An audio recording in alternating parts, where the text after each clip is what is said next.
Bom, na aula de hoje nós vamos começar a tratar de um tema que é um dos temas mais complexos do processo penal, que é a discussão de verdade em relação ao processo penal.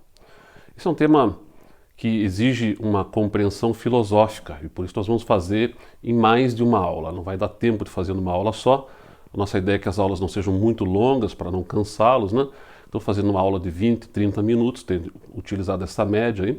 Vamos ter que dividir aqui a exposição em mais de um encontro.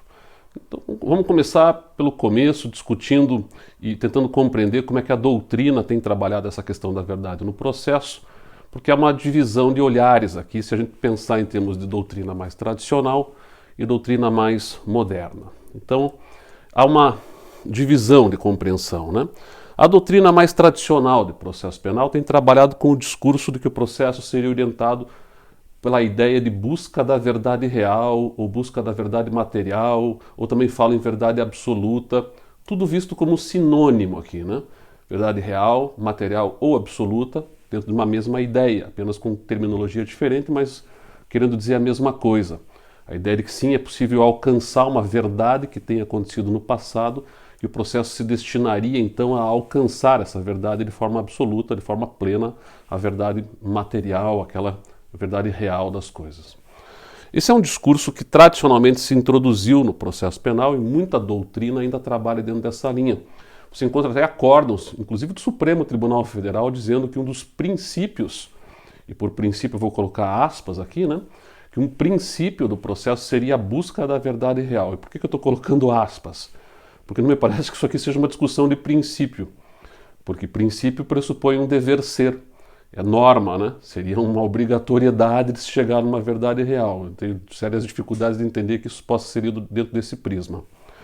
Já a doutrina mais moderna trabalha com a rejeição do discurso de verdade real e procura outro tipo de terminologia, dizendo que não é possível alcançar uma verdade real, seja filosoficamente falando, seja porque não é desejável que se tenha como norte do processo penal a pretensão de se alcançar uma verdade absoluta.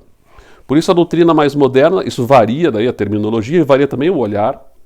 Ora fala em verdade possível, sobre a ideia de que vamos trabalhar com o alcance de uma verdade mais próxima possível da verdade real, ou verdade judicial, aí já invertendo o olhar, dizendo que a verdade que se produz no processo é uma verdade que vai à cabeça do juiz, a verdade é aquela que o juiz produz. Verdade processual, que é uma outra forma de trabalhar também, em contraponto à ideia de verdade real. Verdade processual é aquela que é construída dentro das limitações próprias do processo, não se admitindo provas ilícitas, tendo restrições probatórias aqui e ali, com as dificuldades todas que o processo apresenta. Verdade consensual, também alguns trabalham, invocando a filosofia do Habermas aqui, por exemplo, a ideia de produção de consenso, né? A ideia de que se construiria as partes construiriam um consenso em torno da ideia de verdade, o que também é questionável, mas enfim é uma forma de se trabalhar. E também verdade analógica, na ideia de reprodução dos rastros do passado, construindo uma analogia no presente, né? É o Salah Khaled Jr. que trabalha dentro dessa linha. Me parece também uma forma de fazer um contraponto ao discurso da busca da verdade real. Então você tem olhares diferentes, se a gente comparar a doutrina tradicional e a doutrina moderna. Os dois grandes nichos de crítica que a doutrina moderna põe em relação à doutrina mais tradicional envolvem, portanto, a questão histórica e a questão filosófica. Se a gente parar para pensar em termos históricos, a grande crítica remonta ao problema que o discurso da busca da verdade real já representou. Historicamente, nós já tivemos a pretensão de se buscar confissão, não é? Construída principalmente a partir do século XIII, no Quarto Concílio de Latrão. A Igreja Católica vai regrar pela primeira vez a obrigatoriedade da confissão para os cristãos. A ideia é depois trazer para dentro do processo penal canônico o discurso da busca da confissão como uma mecânica de salvação da alma do sujeito. A base filosófica para exigir a confissão como algo necessário está lá em Santo Agostinho. Santo Agostinho é século V. Santo Agostinho é quem melhor organiza a ideia de confissão, que depois vai servir de base para que se discuta essa questão no processo penal canônico do século XIII. Só para entender rapidamente aqui, né? Qual é a ideia do Santo Agostinho? Santo Agostinho tem uma releitura platônica, né? Ele faz uma compreensão dual do mundo, a ideia de cidade de Deus, que é o mundo perfeito, cidade dos homens, que é esta bagunça toda aqui. Santo Agostinho está vivendo na Itália, ele nasce no norte da África, na cidade de Hipona, né? E vai estudar em Milão. Ele vai ser aluno do Frei Ambrósio, que depois na Igreja Católica vira Santo Ambrósio. E ele está aprendendo religião, só que o Santo Agostinho é um cara do mundo, ele vive todas as experiências mundanas possíveis, né? Sabemos os detalhes da vida de Santo Agostinho, por conta justamente de uma obra sua, cujo título vai ser bastante importante para a gente entender a questão aqui, que o título chama-se Confissões. O que faz Santo Agostinho? Ele tenta entender o mundo que ele está vivendo, tenta entender esse mundo a partir da religião católica que ele está aprendendo com o Frei Ambrósio, e ele fica numa situação de perplexidade, diz, olha, isso aqui, essa bagunça que nós estamos vivendo aqui, século V, momento que Santo Agostinho estava na Itália, justamente a invasão dos bárbaros na Europa continental, né? O início da queda do Império Romano, né? Quando os bárbaros estão invadindo e matando, roubando, estuprando, saqueando, né? E ele está lá vivendo essa experiência toda. Santo Agostinho olha para tudo aquilo e diz, meu Deus, mas isso aqui não pode ser uma cidade de Deus. A cidade de Deus é um mundo perfeito, é um mundo ideal, um mundo maravilhoso. Isso aqui é a cidade dos homens, essa bagunça, né? Então vem daí a ideia de cidade de Deus, cidade dos homens, influenciado por Platão. Para além disso, ele tenta entender por que o homem faz tudo o que faz.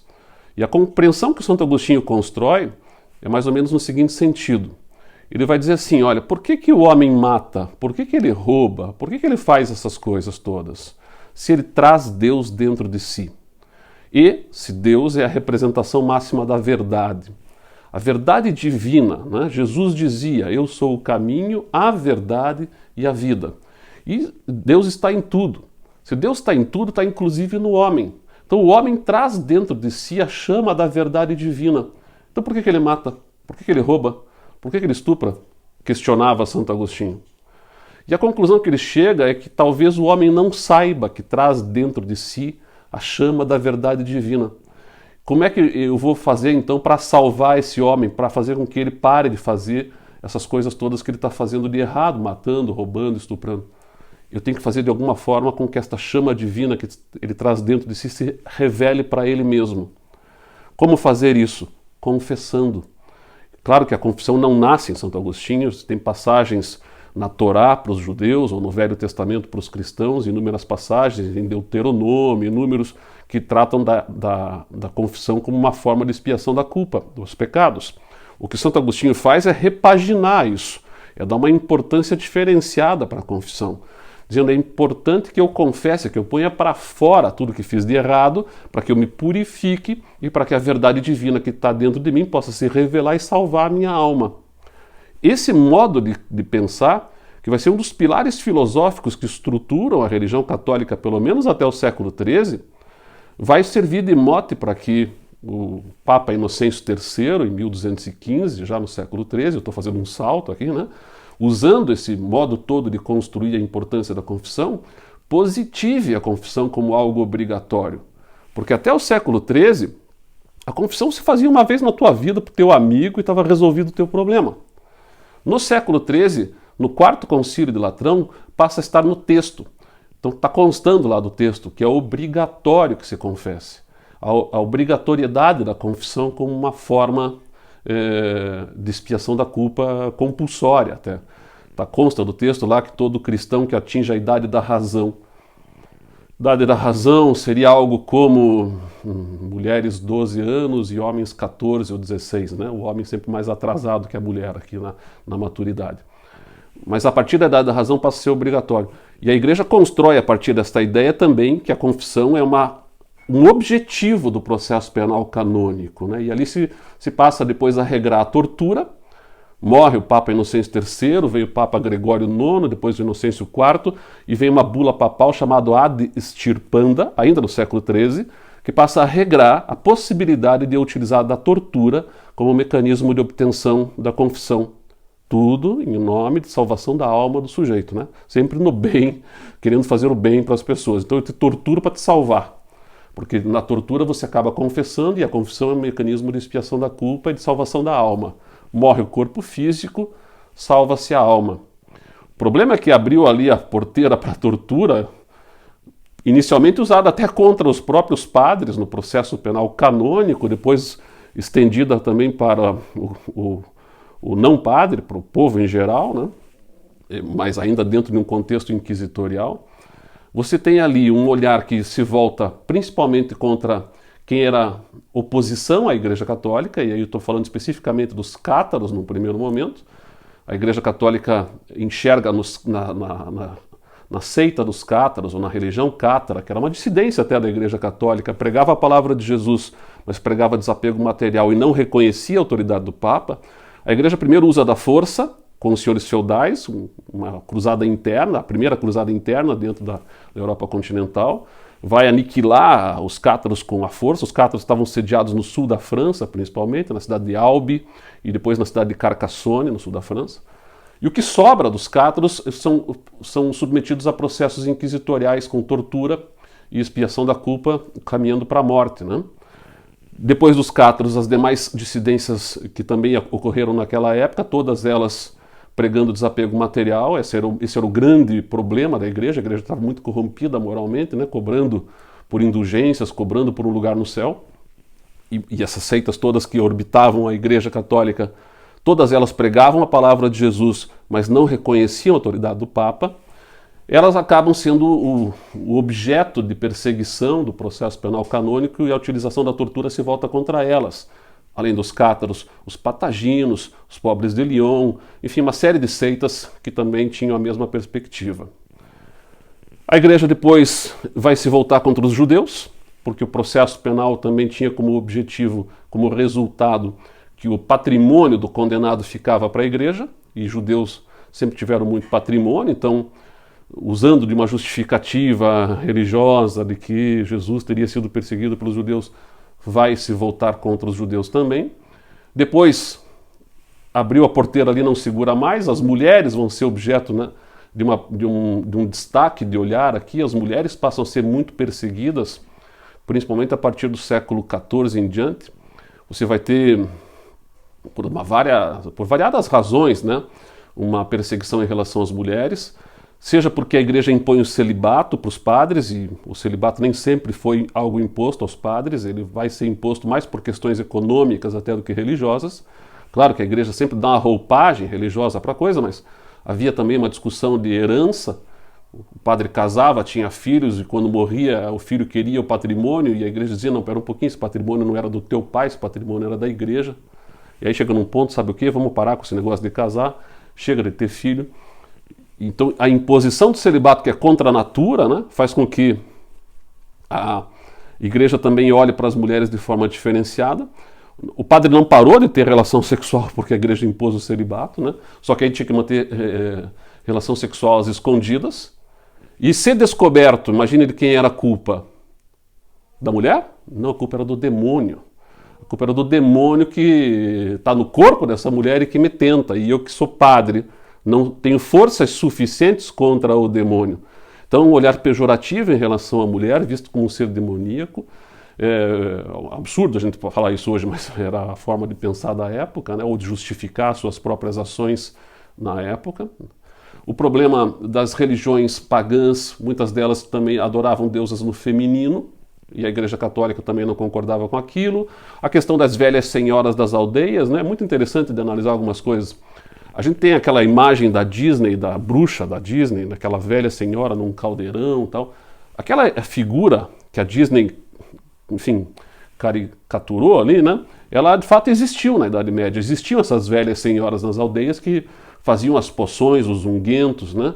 As tentativas primitivas de medicina, e que recebiam por herança essas informações, e as mulheres, na questão do corpo feminino, também acorriam a ela para, enfim, aliviar cólicas menstruais e coisas do gênero. E o padre, não tendo a percepção, a dimensão, a compreensão do que tudo aquilo representava, também tinha um olhar de perseguição. O que essas mulheres estão se reunindo? E aí tinha as religiões que adoravam o feminino, enfim, deusa Ísis, deusa mãe natureza. É uma série de questões que faz com que as mulheres passem a ser alvo, passem a ser vistas como bruxas, né? Passem a ser perseguidas. Você tem um livro bastante marcante nesse sentido, que é o Maleus Maleficarum, né, o martelo das feiticeiras, qualquer livraria do país tem para vender a tradução para a língua portuguesa, que deixa muito claro, ele é um livro de processo penal do século XV. Se a gente fosse estudar processo penal no século XV, talvez o livro de referência fosse esse, porque era um livro difundido, era uma espécie de manual dos inquisidores da época, e ele é quase todo inteirinho voltado contra a mulher. Ele tem capítulos ali dizendo como identificar uma bruxa, como interrogar uma bruxa, e com uma conotação sexual muito forte nas entrelinhas do texto, né? Você percebe muito que, às vezes, o próprio padre inquisidor se aproveitava do processo penal como uma forma de expiação da própria concupiscência, satisfação da lascívia, né? Porque o interrogatório da bruxa, tire toda a roupa dela, raspe-se os pelos, não olhe nos olhos, para que ela não te hipnotize, faça com que ela venha de costas. Quer dizer, um livro que você percebe muito nitidamente tem uma conotação sexual também nas entrelinhas. Então, o problema todo da discussão de busca de uma verdade absoluta, historicamente falando, a ideia de se vamos buscar a confissão, porque pela confissão a gente revela uma verdade divina, e essa verdade divina revelada salva a alma das pessoas. Tal. O problema é que esta ausência de freio, essa perspectiva de se chegar a uma verdade absoluta, provocou os maiores abusos em termos de utilização do processo penal da história. A tortura passa a ser quase que uma regra na condução dos processos. E a pessoa submetida à tortura confessa qualquer coisa, né? Confessa o que o sujeito quer ouvir. Começou então contra o que sobrou dos cátaros, foi para os pobres de Lyon, para os pataginos, enfim, para as demais seitas, voltou-se para os judeus, para as mulheres, e aí não tem mais freio. Durante 5 séculos, a tortura foi regrada e admitida legalmente na história europeia ocidental. Só a partir da Revolução Francesa é que a tortura deixa de ser uma regra, não que ela tenha deixado de existir, né, mas ela deixa de ser pelo menos tolerada legalmente. Então, foi muito difícil nos livrarmos desse modelo regrado de utilização da força para a obtenção de uma verdade absoluta. Alguém poderia pensar, mas professor, mas hoje em dia acho que não seria mais razoável que alguém defendesse a tortura como forma de obtenção da confissão. De fato, não seria razoável. Mas a gente tem que levar em conta que a história tende a se repetir em vários momentos, né? Se a gente não tomar alguns cuidados. A gente tem que ter a compreensão de que, por exemplo, já tivemos experiências recentes na ilha de Cuba, ali em Guantánamo, na base militar norte-americana, onde, de acordo com o Senado norte-americano, com a investigação conduzida pelo Senado norte-americano, se empregava tortura ali, né? As pessoas ficavam numa espécie de limbo, suspeitos de atos terroristas, levados para um local que era diferente do território norte-americano, numa base norte-americana na ilha de Cuba, e ali ficavam numa espécie de não processado, mas também não livre, mas também um limbo. E nesse limbo se torturava. Chegou-se a discutir, até em algumas universidades norte-americanas, se não seria legítimo usar a tortura contra suspeitos de terrorismo, diante da potencialidade que um terrorista possa representar. Quer dizer, se chega ao ponto de querer discutir se não seria legítimo, nada impediria que um maluco, amanhã ou depois que assumisse o poder, pudesse fazer aprovar leis legitimando o uso da tortura. E o problema é que se isso viesse a acontecer, se a tortura fosse legitimada, você começaria torturando quem? Ah, não, para suspeitos de terrorismo. Legal. Próxima pergunta é, quem é o suspeito de terrorismo? É quem o agente da fronteira disser que é? E se o agente da fronteira olhar para a tua cara ali, você está querendo visitar a Disney, né? E ele olha para a tua cara e diz, meu amigo, você vai para a salinha, porque, não sei, você tem um jeito de terrorista. Bom, se ele puder usar da tortura, ele vai te torturar e você vai dizer que era terrorista, você vai dizer que estava lá não para visitar o Mickey, mas para explodir o Mickey.